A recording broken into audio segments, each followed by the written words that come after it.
මගේ අයියේ පෑනක් ගන්නකෝ පියල් 50ට පෑන් 3යි 50ට පෑන් 5ම දෙනවා නම් ගන්න අයියා ඇයි බං හරි අයියා 50ට පෑන් 5ම දෙන්න පොඩි එකා මං ඉස්සල්ලා විහිළුවක් කරේ බං මට පෑන් එපා බං අයියා මල්ලි මොකද්ද බං අයියා මම 50ට පෑන් 6ම දෙන්නම් මට කඩේකින් මොන හරි කන්න අරන් දෙන්න බෑද උදේ ඉඳන් මුකුත් කෑවේ නැහැ මට අද එක පෑනක්වත් විකුණ ගන්නත් බැරි වුණා මල්ලි නෝ ගන්න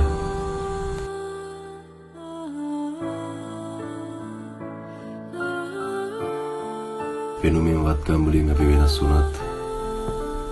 අපි හැමෝම ඉන්නේ ජීවිතෙත් එක්ක ලොකු අරගලයක ජීවිතය කියන මේ පොඩි ගමන ඇතුලේ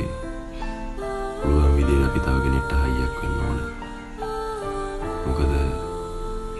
අපි හැමෝටම දැනෙන බඩගින්න එක සමානයි